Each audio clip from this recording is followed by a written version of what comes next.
오늘 하나님의 말씀은 출애굽기 20장 1절에서 2절의 말씀입니다.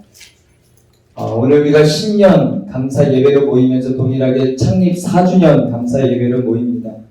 하나님께서 우리 교회의 4년간의 놀라운 은혜, 개척을 하고 코로나가 터졌지만 엄청난 하나님의 부흥의 역사를 우리 교회는 우리가 경험했고 또 더 성장되어지고 성숙되어져가는 모습들을 우리는 현장에서 두 눈으로 보면서 같이 함께 성장해 왔고, 그 모든 것을 돌아볼 때에 4년이라는 이 시간이 참 하나님의 은혜이다, 정말 하나님의 역사가 이렇게 분명할 수 있을까 라는 것을 우리가 경험하게 됩니다. 그래서 오늘 첫날, 새해 첫날이기도 하고 창립 4주년을 맞이하면서 오늘 출애굽기 20장 1절에서 2절 말씀을 함께 묵상을 하려고 합니다. 자, 오늘부터 새로운 내레이션, 자, 드디어 등장했습니다. 2023년부터 저분이 읽어주실 겁니다. 그러나 같이 읽도록 하겠습니다. 우리 출애굽기 20장 1절에서 2절 말씀 같이 읽도록 하겠습니다. 시작. 하나님이 말씀을 이르시되 나는 너를 애굽 땅 종되었던 집에서 인도하려네 내 하나님 여호와니라. 아멘. 오늘 이때 하나님이 주신 말씀은 출애굽기 20장 1절에서 2절 말씀인데, 오늘 저는 아드폰테스라는 제목으로 말씀을 좀 나누려고 합니다. 여러분, 1920년 살인사건 하나가 일어났어요. 살인사건 하나가 일어났는데 증거가 하나도 없는 거예요. 근데 딱 한 사람이 법정에 서가지고 그 살인사건에 대해서 현장에서 누가 살인했는지에 대해서 이야기를 합니다. 여러분, 그런데 이 여자는 당시에 야소교, 오늘날로 말하면 기독교 교회를 다니는 여자였어요. 그런데 이 증언을 들은 판사가 놀라운 판결을 내리는데, 이 증언을 듣고 이 여인의 증언만을 가지고 그 피해자를 살인사건의 범인으로 인정을 하고 사형을 넘겼다는 겁니다. 그러면서 이 판사가 이야기를 했던 말이 뭐냐면, 물증은 없지만 증인으로 나온 사람이 야소교 신자이므로, 말 그대로 기독교 신자이므로 하나님을 믿는 사람이므로 그의 말은 틀림없이 사실일 것이라 생각하여 사형을 선고한다. 놀라운 겁니다. 그렇죠? 여러분, 또 하나의 기록을 보면 1919년 3월 1일 독립운동에 관한 일본 헌병대 일지에 이런 내용이 기록되어 있습니다. 당시 헌병대장이었던 무라카미라고 하는 사람이 부하들에게 이야기를 합니다. 이번 폭동은 조선 야소교인들이 주동되어져서 일어난 일이니까 너희들은 주동자들을 다 색출해서 싹 다 잡아들여라. 그들에게 예수님을 믿는지 안 믿는지에 대해서 먼저 물어보고 믿는다고 말하면 다 잡아들여라. 이때 부하들이 얘기합니다. 아니, 만약에 믿으면서도 안 믿는다라고 말하는 사람이 있을 거 아닙니까? 그러면 어떻게 합니까? 거짓말을 어떻게 합니까? 하면 어떻게 합니까? 라고 묻자 이 헌병대장이 그렇게 이야기를 했다라고 합니다. 조선 야소교인들은 거짓말을 하지 않는다. 그들은 예스를 예스라고 말하고 노를 노라고 말한다. 걱정하지 말아라. 여러분, 당시 기독교인들은요, 심지어 일본인들조차도 일본인이 보기에조차도요 믿을만 했다라는 겁니다. 바로 이런 사람들이 복음을 전했기 때문에 비록 그 진리에 대한 그런 거부감은 반드시 있었지만 그들의 삶 때문에 전도가 이루어졌다라는 거예요. 그리고 이것은요 초대교회의 모습과도 동일했습니다. 여러분, 당시 유대사회의 주 구성원이 누구냐? 바로 예수님을 십자가에 못 박은 사람들입니다. 그런데 사도행전 2장 47절 말씀에 보면은 무슨 말이 나오냐면 온 백성이 칭송을 했다라고 말하고 있습니다. 그러니까는 여러분, 온 백성이 누구냐면 예수님을 십자가에 못 박은 사람들을 말하는 거예요. 예수님을 십자가에 못 박은 사람들이 누구를 지금 칭송하고 있냐? 예수님을 믿는 사람들을 칭송하고 있다는 거예요.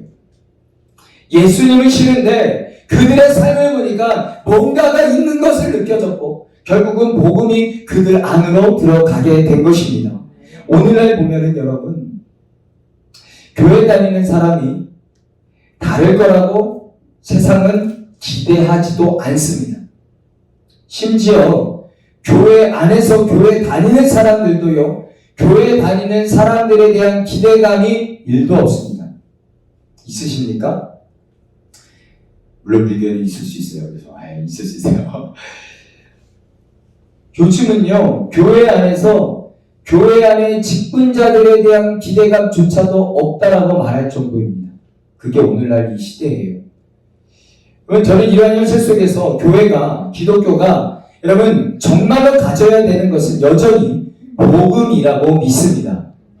이제는 교회밖에 아니라 교회 안에 복음이 더 필요한 시대가 되었다라는 거예요. 그리고 못지않게 필요한 것이 그 복음을 담고 있는 삶이 필요하다라는 것입니다. 저는 이 시대에 정말로 필요한 것이 삶이라고 생각을 해요. 여러분 그런 마음으로 저는 앞으로 가장 기본이 되는 하나님께서 이제 새해를 맞이하여서 말씀하셨고 또 말씀하시고자 하시는 그 부분 앞에 가장 기본이 되는 하나님께서 성도에게 살아야 된다라고 말하는 마땅히 10가지의 삶, 마땅히 살아야 되는 10가지의 삶, 십계명에 대해서 여러분들과 앞으로 나누려고 합니다. 여러분, 목사님 지금은 무슨 시대인데요? 목사님 지금 율법을 통해 구원을 얻는다고 생각하는 구약 시대도 아닌데 지금은 은혜로 구원을 얻는 은혜 시대인데 율법이 뭐가 중요합니까? 라고 생각하실 수 있습니다. 네, 얼마든지 그렇게 생각할 수도 있어요. 그런데 정말 그렇습니까? 우리가 은혜 시대를 사니까 구약에 있는 십계명과 같은 그런 율법 계명을 안 지켜도 구원을 얻는데 아무런 문제가 없고 은혜 받는데 아무런 문제가 없을까요? 여러분 마태복음에 보면은 은혜의 시대를 열기 위해 오신 분이 누구세요? 예수님이십니다. 은혜의 시대를 열기 위해서 오신 예수님께서 한 부자 청년에게 뭐라고 말씀하시냐면은 영생을 얻기 위해서는 너는 반드시 뭐를 해야 된다? 계명을 지켜야 된다 라고 말씀을 하십니다. 그러면서 뭘 말씀하시냐면 마태복음 19장에 보면 십계명에 대해서 말씀을 하시고 계세요. 뿐만 아니라 신약의 서신들을 보면은요, 서신들이 다 전반부에는 무슨 얘기냐면 언제나 믿음에 대한 고백을 합니다. 우리가 어떻게 구원을 받았는가에 대한 그 부분을 다루고 있어요. 그리고 후반부에 가면은 반드시 동일하게 이 서신자들은 무엇을 얘기하냐면 바로 다 삶에 대한 고백을 말합니다. 그 삶에 대한 고백 중앙에 있는 것이 여러분 다른 것이 아니라 다 십계명에 대한 부분입니다. 은혜 시대를 여신 예수님이나 또한 복음을 증거했던 사도들이나 다 똑같습니다. 여전히 십계명 율법을 행해야 된다라고 말하고 있어요. 여러분 우리가 은혜 시대를 살고 있으니까 아무렇게나 살아도 여러분 우리가 예수님만 믿으면 천국 가는 건가요? 그것은 예수님의 생각도 제자들의 생각도 사도들의 생각도 아닙니다. 우리 목사님 이상하게 나가신다. 새해 첫날부터 이상하다. 왜 그렇지? 믿으면 구원을 받는데 목사님 왜 이런 말씀을 하시는가? 여러분 잘 들어보십시오. 우리가 잘 알아야 됩니다. 여러분 예수님을 믿으십니까? 네. 믿으시죠? 그렇죠? 예, 다 예수님을 믿으시니까 지금 이 자리에 계시죠? 네, 복음을 여러분 분명히 여러분들은 복음을 또 믿습니다. 그렇죠? 우리 다 복음을 믿어요. 자, 그렇다면 중요한 것은 복음을 믿는다고 한다면 복음적으로 살아야 한다는 겁니다. 그리고 복음적으로 살아야 되는 가장 핵심이 뭐냐면 십계명을 사는 거예요. 여러분 그런데 여기서 분명히 짚고 넘어가야 될 것이 있습니다. 당시 유대인들은요 십계명을 포함해서 율법을 지켜야지만 구원을 얻는다라고 생각을 했습니다. 반대로 예수님과 제자들의 생각은 달라요. 뭐냐면 우리가 잘 아는 것처럼 그들은 은혜로만 구원을 받아요. 맞습니다. 틀린 말이 아니에요. 그럼 왜 율법을 지켜야 되는가라는 거예요. 왜 율법이 중요한가라는 겁니다. 여러분 우리가 알아야 될 것이 은혜로 구원받은 자라고 한다면 우리가 정말로 마땅히 은혜로 구원을 받은 자라고 한다면 마땅히 우리의 삶에서의 반응이 다른 것이 아니라 하나님의 은혜에 감사해서 나타나는 삶의 반응이 십계명, 율법, 말씀에 대한 순종이다라는 거예요. 구원을 얻기 위해 율법을 행하는 것이 아니라 구원받은 사람이다라고 한다면 반드시 자연스럽게 율법을 해가는 삶이, 하나님의 말씀에 순종되어지는 삶이 자연스러워야 된다는 거예요. 여러분, 즉 은혜에 대한 마땅한 반응으로 주셨다라는 겁니다. 은혜에 대한. 보세요. 하나님께서 오늘 출애굽기 20장 이 십계명부터가 율법이 주어집니다. 첫 번째 율법이 바로 십계명이에요. 여러분, 하나님께서 그들에게 율법을 통해 구원을 얻기를 원하셨다면, 그것을 기대하셨다면 우리가 생각해 봐야 될 것이, 이 말씀은, 십계명에 대한 말씀 최소한 출애굽기 3장이나 4장에 배치가 되어야 됩니다. 위치가 되어야 됩니다. 정말 하나님께서 이스라엘 백성들에게 너희들이 율법을 지켜야지만 구원을 받아 라고 한다는 것을 말씀하시고 그것을 원하셨다면 이 말씀은요, 반드시 출애굽기 3장이나 4장에 위치해야 됩니다. 뭐냐면, 모세가 하나님 앞에 부름을 받고 애굽으로 갈 때 하나님께서 모세에게 십계명을 탁 주셔가지고 그것을 가지고 탁 가가지고 가서 너희가 십계명을 지키면 내가 구원해 준다라고 해라. 그래서 그들이 십계명을 지켰더니 출애굽 구원의 역사를 경험했다라고 되어야 되는데 그게 아닙니다. 그런 거라면 여러분, 구원의 조건이 맞습니다. 율법이. 그러나 성경을 보면은 십계명을 주시기 이전에 이미 무엇을 주셨냐? 은혜를 주셨다라는 거예요. 홍해를 가르시고요, 광야를 지나서요, 시내산까지 이르게 하셨습니다. 그리고 말씀하시는 거예요. 시내산까지 다 와가지고 말씀하시는 거예요. 은혜를 받은 너희, 구원을 받은 너희, 그러면 이제 내 말 좀 들어봐 하는 거예요. 너희가 구원 받았지, 은혜 받았지, 너희 안에 은혜가 있지, 구원이 있지, 그러면 이제 내 말 좀 들어봐 라고 말씀을 하시는 거예요.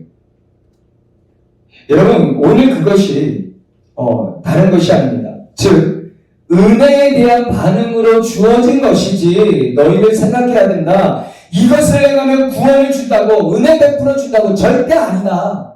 이것이 아니다. 여러분, 오늘 그것이 본문 2절에서 강조하고 있는 겁니다. 오늘 본문 2절 말씀을 같이 한번 읽어보겠습니다. 시작. 나는 너를 애굽 땅 종되었던 집에서 인도하려면 내 하나님 여호와니라. 지금 하나님이 하나님과 이스라엘의 관계를 강조하고 계세요. 그런데 하나님이 이스라엘을 처음 만났을 때에 그들의 신분은 뭐였다? 종이었다라고 말합니다.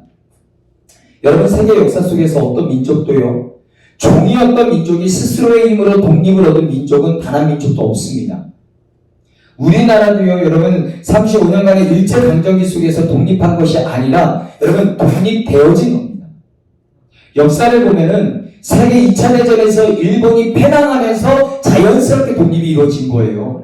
그렇죠? 여러분, 하나님이 말씀하시는 겁니다. 내 하나님 여호와니라. 자, 너희는 은혜를 입은 사람이다라는 거예요. 너희는 구원받은 백성이다라는 거예요. 이미 구원을 받았고 은혜 받은 사람들이다라는 거예요. 그러니까 내 말을 좀 들어보라고. 하나님은 아셨습니다. 십계명이 굉장히 무거운 짐이다라는 것을요. 그런데 이 무거운 짐을 가볍게 질 수 있는 원리가 있답니다. 그것을 말씀하시는 거예요. 왜냐하면 은혜 받은 사람이다라는 것이 믿어지면, 너희가 감당할 수 없는 하나님의 사랑 앞에서 은혜를 받았다라는 것이 너희에게 믿어지면, 그러면 아무것도 아니라는 거예요. 이 정도는. 너희를 애굽의 땅, 그 애굽 땅 종 되었던 곳, 스스로 절대로 나올 수 없고 절대로 그 종에서 헤어나올 수 없는 그 현장에서 풀 수 없는 그 종의 속박을 풀어준 이가 나라는 것을 너희가 믿는다면, 그렇다면 내가 주는 10가지 계명은 아무것도 아니라고. 이스라엘 역사를 보면 영적인 암흑기가 있습니다. 두 번의 암흑기가 있어요. 사사시대가 있고요, 또한 말라기 후에 신구약 중간기 400년간의 침묵기가 영적 암흑기입니다. 여러분, 사사시대가 왜 왔습니까? 이유는 하나예요. 다른 것이 아니라 하나님과 그들이 맺고 있는 관계를 잊어버렸기 때문이다라는 거예요. 뭐냐면 하나님이 종되었던 그들을 구원해 주셨잖아요. 그런데 그렇게 종되었던 그들을 구원해 주신 주인이라는 것을 이스라엘 백성들이 잊어버린 거예요. 하나님이 그들에게 은혜 베풀어 주셨다라는 과거를 다 잊어버렸다라는 겁니다.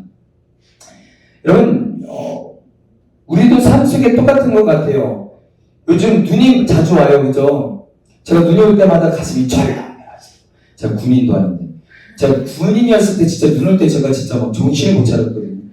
제가 강원도 양구에서 근무를 했었는데, 와, 눈만 오면 얼마나 내리꽂는데 눈이 무조건 치우래요. 막 치우고 뒤에 돌아가면 그대로 있어요. 치우는 적도 없어요. 아니, 그럼 좀 기다렸다 치우라고 하지. 아침부터 계속 치워요. 또 돌아서 다시 치워요. 보면은 그대로예요. 어쩌라고요. 눈만 오면은 군인들이 정말 힘들어요. 네. 근데 이렇게 제가 민방위도 다 끝났는데 눈만 오면 이렇게 진짜 그럴지 누가 알았겠어요. 네.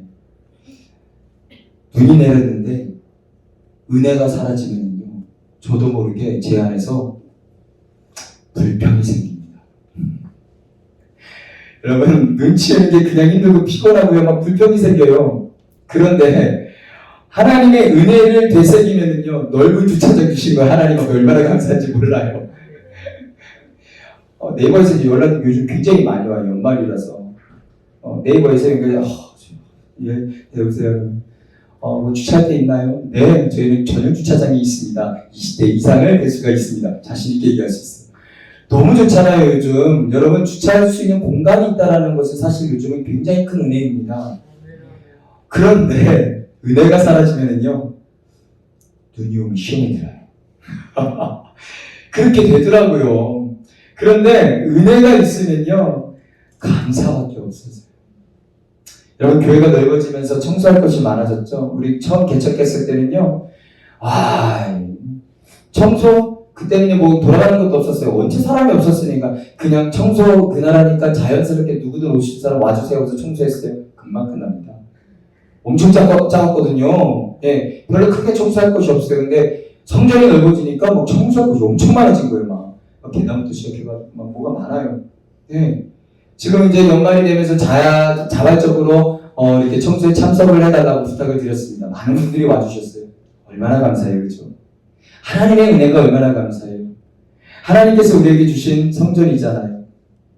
하나님의 은혜가 충만한 사람에게는요, 여러분, 헌신은 하나도 어렵지 않습니다. 하나님의 은혜가 있는 사람은요, 절대로 헌신이 하나도 부담이 되지 않습니다. 제가 자녀를 키우니까 알 것 같아요. 사실 마음 가운데는 어떤 여러 가지 그런 것들이 있는데, 근데 자녀를 사랑하는 그런 마음이 내 안에 충만하면은요, 하나도 부담이 안 돼요. 그렇죠? 자식을 위해서 잠을 좀 덜 잘 수 있다라면 덜 주무시잖아요, 맨날. 그런데 왜 이렇게 텐션이 높은 거예요, 그죠? 네, 그렇게 해요. 아프잖아요, 여러분. 아빠들은 그냥 잘 잡니다. 엄마들 잘 못 자요, 그죠? 옆에서. 저는요, 그냥 애 아프거나 그러면 상관없어. 엄청 잘 자요. 머리만 딱 대면 자기 때문에. 근데 아침에 일어나면 우리 아내는 상태가 별로 안 좋아요. 왜 그러냐? 네, 다 이유가 있겠죠. 네. 우리의 삶에서도 찾아볼 수가 있는 것 같습니다. 여러분, 오늘날 하나님을 잊어버리고 은혜를 망각하다 보니까 교회가 타락을 하고요. 교회를 다니는 사람이나 세상 사람이 전혀 다르지 않은 시대가 되어버렸습니다. 이런 이유에서 여러분, 창립 4주년을 맞이한 오늘, 또한 새로운 이 한 해 우리가 가장 관심을 가져야 되는 것은 우리가 받을 또 다른 은혜가 아니라 이미 받은 은혜를 먼저 기억해야 한다는 것입니다. 우리가 여기까지 올 때 하나님의 은혜로 왔다라는 이 사실이 분명해지면은요, 내 안에서 그것이 분명해지면 어떤 말씀 앞에서도요 두렵지가 않습니다. 어떤 말씀 앞에서도요 부담이 되지 않아요. 어떤 말씀 앞에서도요 여러분 내 마음이 쪼그라들지 않아요. 그냥 감사하게 말씀만 받을 뿐이죠. 하나님이 이러한 은혜를 주셨는데 이 말씀에 순종이 뭐가 어려워. 예배를 참석하는 게 뭐가 어려워. 여러분, 요즘은요, 이 시대는요, 예배하면 참석해주세요. 이런 시대가 되어버렸어요. 이게 뭡니까 도대체? 자존심이 상해요, 자존심이. 하나님이 어떤 분인데 예배하면 참석해달라고 구걸해야 되는 시대가 되어버렸어요. 심지어 교회를 다니는 사람들한테요. 심지어 교회에 재직이라는 사람들한테요. 예배 한번 드려봐달라고. 여러분, 큰 교회에 제가 18년간 부교육자 할 때에 여러분 성회 때만 되면은 뭘 조사하는지 아십니까? 재직들 가운데 참석하는 사람 부교육자를 다 조사해요. 부끄럽지 않습니까? 조사하는 것 자체도 부끄러워요, 이거. 하는 것 자체도. 그런데 그런 현실이다라는 거예요, 오늘날의 현실이. 여러분, 우리는 봐야 됩니다. 생각해 봐야 돼요. 말씀 있는 시간, 기도하는 시간, 여러분 하나님의 나라를 세워나가는 시간, 하나님의 것을 구별하는 것, 뭐가 어렵냐라는 거예요. 뭐가 고민이 됩니까? 은혜가 사라졌다라는 거예요.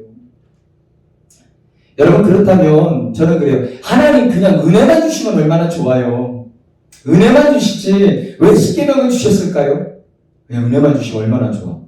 자, 여러분 질문해 볼게요. 여러분은 하나님의 은혜를 누리고 싶으시죠? 그렇죠? 저도 그렇습니다. 네, 당연하죠. 하나님의 은혜를 받고요, 충만히 받고요, 그것을 누리고 싶어하는 사람입니다. 그런데 다시 조금 더 노골적으로 말씀드려 볼게요. 솔직히 은혜만 받고 싶으시죠? 네, 할렐루야. 솔직히 짐은 지고 싶지 않으시죠? 은혜만 받고 싶지 헌신이라는 이름만 나오면은 남의 일처럼 여기고 뭐 저런 것까지 해야 되냐고, 왜 해야 되냐고, 아니 그냥 은혜만 받으면 좋은데, 여러분 이런 분들 많으시죠? 여러분 여기서 딜레마가 생기는 거예요. 그런데 여러분 우리가 분명히 알아야 될 것이, 하나님은 우리에게 분명한 목적이 있으셔서 은혜를 주시는 것이지, 여러분 우리는 그 목적을 잊어버리고 은혜만 받으려고 한다는 것입니다. 은혜만. 자 보세요. 십계명의 위치가 이스라엘 백성들이 홍해를 지나고 광야를 지나 19장에 보면 시내산에 도착을 합니다. 여러분 그럼 거기서 십계명을 주시면 되는데 하나님은 굳이 20장까지 가세요. 그러면 이 시내산에 도착한 이 19장에서는 하나님이 무엇을 말씀하시고 십계명을 주시는가요? 여기 우리는 그것을 봐야 됩니다. 여러분 19장에서는요 먼저 무엇을 말씀하시냐면, 너희에게 그 은혜를, 그 큰 은혜를 왜 주셨는가? 목적에 대한 설명이에요. 목적이요. 여러분 출애굽기 19장 4절에서 6절 말씀입니다. 자 같이 한번 읽어보겠습니다. 시작. 내가 애굽 사람에게 어떻게 행하였음과 내가 어떻게 독수리 날개로 너희를 업어 내게로 인도하였음을 너희가 보았느냐. 세계가 다 내게 속하였나니 너희가 내 말을 잘 듣고 내 언약을 지키면 너희는 모든 민족 중에 내 소유가 되겠고 너희가 내게 대하여 제사장 나라가 되며 거룩한 백성이 되리라. 너는 이 말을 이스라엘 자손에게 전할지니라. 아멘. 하나님께서 은혜를 주신 목적이 뭐라고 나와요? 제사장 나라로 삼고 싶으시답니다. 다른 것이 아니라 거룩한 백성이 되게 하기를 원합니다라는 겁니다. 여러분 너희들 기억해야 된다는 거예요. 그 은혜가 너희에게 있었다라고. 자, 제사장의 역할은요, 하나님과 인간 사이의 다리의 역할을 해주는 역할입니다. 즉 하나님과 이방 나라에 다리 놓아주는 나라로 삼으시겠다라는 거예요, 이스라엘을요. 여러분 그리고 그렇게 되기 위해 가장 중요한 것이 오늘 말씀해 보니까 너희가 내 말을 잘 듣고 내 언약을 지키면 이라고 되어 있어요. 그게 뭐냐면 그러면서 이어지는 것이 출애굽기 20장의 말씀입니다. 여러분 은혜를 주셨고 그 은혜를 너희가 누렸고 그 은혜의 목적을 너희가 알았다면 이제는 이렇게 살아야 된다라고 말씀하시는 겁니다. 이런 이유에서 하나님은 20장에 십계명을 넣으신 것입니다. 그런데 문제는 이스라엘 백성들이나 우리나 마찬가지예요. 마찬가지로 그들이 우리를 보고 부러워해야 되는데 거꾸로 되어버렸다는 겁니다. 이방 사람들이 이스라엘 사람들을 보고 부러워해야 되는데 오히려 이스라엘 사람들이 이방 사람들을 보고 부러워하고 있고요. 세상 사람들이 우리를 보고 부러워해야 되는데 오히려 우리가 세상 사람들을 부러워하는 이 시대가 되어버렸다는 겁니다. 여러분 스스로에게 솔직히 한번 대답해 보십시오. 여러분은 세상을 하나님께로 인도하시기 위해서 오늘 하루를 사시나요? 그거는 한 번도 생각해 보신 적 없죠? 여러분 세상 사람들이 여러분들을 보면서 여러분 같은 그런 같은 하나님을 믿고 섬기는 사람이 되게 하려고 은혜 받고 싶어 하시나요? 지금 여러분들? 그런 거 생각 안 해보셨죠? 아니면 우리도 저들처럼 어떻게든 잘 살고 싶은 것은 아닌가요? 어떻게든 성공하고 싶은 거 아닌가요? 세상에서 좀 누리며 살고 싶은 거 아닌가요? 그게 올해의 기도 제목은 아닌가요? 기도 제목 좀 써서 내라 그랬더니 쓴다라는 게 하나님 내년에는 얼마? 매년마다 똑같아요. 매년마다 똑같아요. 하나님 이거 해주세요. 저거 해주세요. 어떤 보여지는 어떤 세상 속에 세상 사람들이 추구하는 세상 사람들이 볼 때 너무나도 좋아 보이는 것들을 향해 우리가 쫓아가고 있는 거예요. 여러분 그게 이스라엘 역사입니다. 그리고 하나님은 이스라엘에게 그런 목적으로 은혜 주신 게 아니라고 분명하게 말씀하시는 거예요. 여러분 우리 교회가 더 커지라고 은혜 주신 거 아니라는 겁니다. 세상과 다리를 놔주라고요. 세상과 다리를 놔주라고요. 너를 통해 우리 교회를 통해 세상이 하나님을 좀 만날 수 있기를 원한다고요. 너의 인생을 통해 너희가 다리 역할을 해서 세상이 하나님을 만나고 너희 교회가 세상 가운데 다리 역할을 해서 세상이 하나님을 만나는 역할, 제 세상의 나라의 역할, 그것을 원한다라고요. 그것이 오늘 본문의 말씀인 것입니다. 하나님이 하나님을 영화롭게 하라고 너희에게 은혜 주신 겁니다. 그러므로 사랑하는 성도 여러분, 저들과 다른 삶, 저들과 다른 고백, 저들과 다른 삶의 목적, 여러분 거기에서부터 세상을 섬기는 것입니다. 우리 안에 탐욕이 있다는 거 인정하세요. 그러나 탐욕대로 살지는 마세요. 우리 안에 성공에 대한 그러한 열망 인정하세요. 그러나 여러분 성공을 쫓아가지는 마세요. 우리 안에 세상처럼 되고 싶은 그런 열망이 있다는 거 인정하십시오. 그러나 세상을 쫓아가지는 마시길 바랍니다. 오늘 말씀의 제목이 아드폰테스라는 말이에요. 도대체 목사님은 저거를 왜 하셨을까? 아드폰테스, 아드라는 말은 이게 이 단어가 라틴어입니다. 근데 이 아드는 영어로 to를 의미하고요. 이 폰테스는 영어로 fountains sources, 즉 더 쉽게 설명하면 base to basis, 기본으로 돌아가라. 뭐냐면 아드폰테스는 어떤 말이냐면은 종교개혁자들이 타락한 기독교를 향해서 외쳤던 말이 아드폰테스입니다. 기본으로 돌아가자.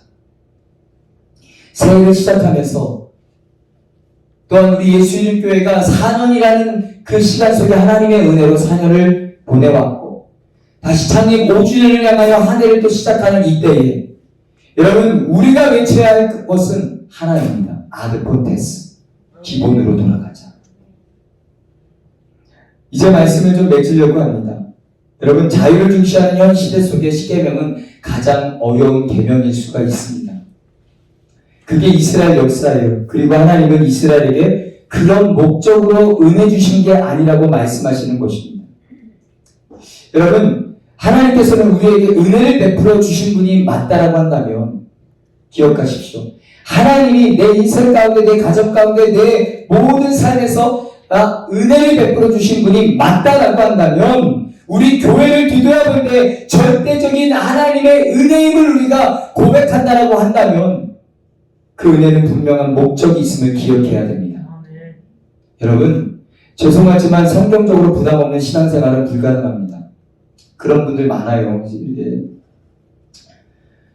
아주 편하게 해준 신앙생활 했으면 좋겠다. 목사님. 아니 일주일에 한 번 교회 오는데 이 말에서 다 나오는 거예요. 일주일에 한 번 교회 근근히 지금 나오고 있다라는 거예요. 나는 조교인입니다. 목사님. 저 좀 불쌍히 여겨주세요. 저 편하게 신앙생활하고 싶어요. 본인이 다 그렇게 얘기를 해요. 여러분 신앙생활 좀 편하게 하고 싶답니다. 무슨 마음인지는 알아요. 그런데 여러분 성경적으로 절대로 신앙생활은요 편하게 할 수가 없습니다. 부담 없는 신앙생활은 절대 성경적이지 않습니다. 없어요. 여러분 분명 우리는 다리가 되어야 합니다. 세상 사람들보다 더 가정적이어야 되고요. 세상 사람들보다 더 정직해야 되고요. 세상 사람들보다 더 성실해야 되고요. 세상 사람들보다 더 윤리적이어야 되고요. 세상 사람들보다 더 친절해야 됩니다. 다리 역할을 해줘야 돼요. 거창하게 열방을 향하여서 세상을 향하여서 막 그렇게 변화시킬 생각부터 하지 마시고 여러분 올 한 해 우리의 인생 가운데에 또 우리 예수님교회 가운데에 내 주변에서부터 다리가 되어주시기를 바랍니다. 2023년도 하나님께서 우리에게 은혜 주실 것입니다. 2023년도 하나님께서 우리 교회에 더 큰 은혜를 부어주실 줄 믿습니다. 다시 한번 기억하십시오. 아드 폰테스. 기본으로 돌아가라. 제가 개척을 딱 하면서 개척을 시작하는 그 첫날부터 했던 말씀 시리즈가 Back to Basics, 기본으로 돌아가자 시리즈였어요. 그러면서 세월이 이렇게 흐르고 이제 5년을 향하여 갈 때에 하나님께서 주셨던 마음, 그때는요 주제별로 했습니다. 그러나 하나님께서 이 새해를 시작하면서 10계명에 대해서부터 하라고 하는 마음을 주셨습니다. 그래서 다음 주부터 1계명부터 여러분들과 함께 말씀을 나누려고 합니다. 여러분 올 한 해를 시작하면서 또한 창립 4주년을 감사예배를 드리는 저와 여러분의 마음 가운데 한 가지만을 믿음으로 선포했으면 좋겠습니다. 아드 폰테스. 아드 폰테스. 기본으로 돌아갈 수 있는 다시 기본으로 돌아가 다시 첫사랑을 회복하고 다시 하나님 앞에서는 저와 여러분 되시기를 주님의 이름으로 간절히 축원합니다. 이 시간같이 기도하길 원하는데 두 눈 한번 감아봅시다. 여러분 신앙생활이 너무 굳어지진 않으셨습니까? 매년마다 송구영신 예배 드리고 새해 신년 감사 예배 드리고 그냥 항상 이루어지는 거니까 그러면서 예배를 드리고 계시지 않으십니까? 저도 뒤돌아보면 목사인 저도 신앙이 굉장히 이렇게 막 무뎌질 때가 있고 목사인 저조차 그 마음이 너무나도 강팍해질 때가 있었던 것 같습니다. 하나님께서 새해를 시작하면서 회개하는 마음과 함께 주셨던 마음, 아드 폰테스, 기본으로 돌아가라. 여러분 2023년도 기본으로 돌아가시기를 바랍니다. 우리 예수 이름 교회가 다시 초심을 잃지 아니하고 지금도 그렇게 믿음으로 달려왔지만 변함없이 아드 폰테스, 기본으로 돌아가 하나님의 말씀 앞에 서는 은혜가 있기를 원합니다. 이 시간 기도하기를 원하는데요. 하나님께서 정말 기대하시는 것은요, 여러분 하나님 말씀 앞에서 예배하는 자입니다. 그 말씀을 가지고 사는 자입니다. 이 시대에는 분명히 말씀은 있습니다. 포기되지 않는 많은 말씀들이 있는데 그 말씀이 원하는 삶이 없는 시대가 되어버렸습니다. 이 시간 하나님, 제가 하나님의 말씀 앞에서 하나님의 손이 되고 발이 되는 삶을 살겠습니다. 하나님, 제가 하나님의 말씀 앞에서 세상과 다리를 놓는 그런 사람이 되겠습니다. 다시 기본으로 돌아가겠습니다. 다시 시작하겠습니다. 하나님 긍휼히 여겨 주옵소서. 주님의 이름 한번 부르고 동서를 하늘 기도하겠습니다. 주여!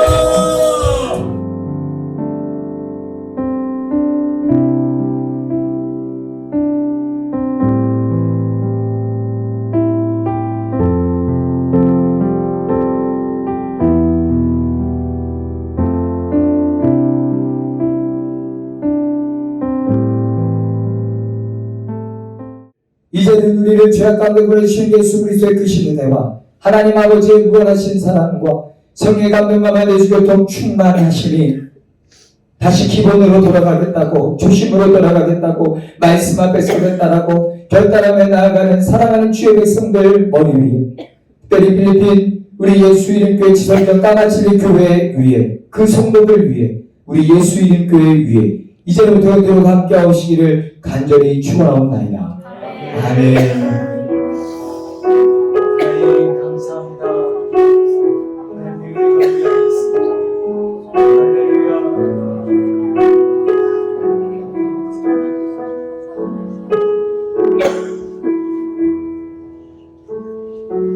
할렐루야. 우리 예배를 받으신 하나님께 영광과 박수를 드리겠습니다.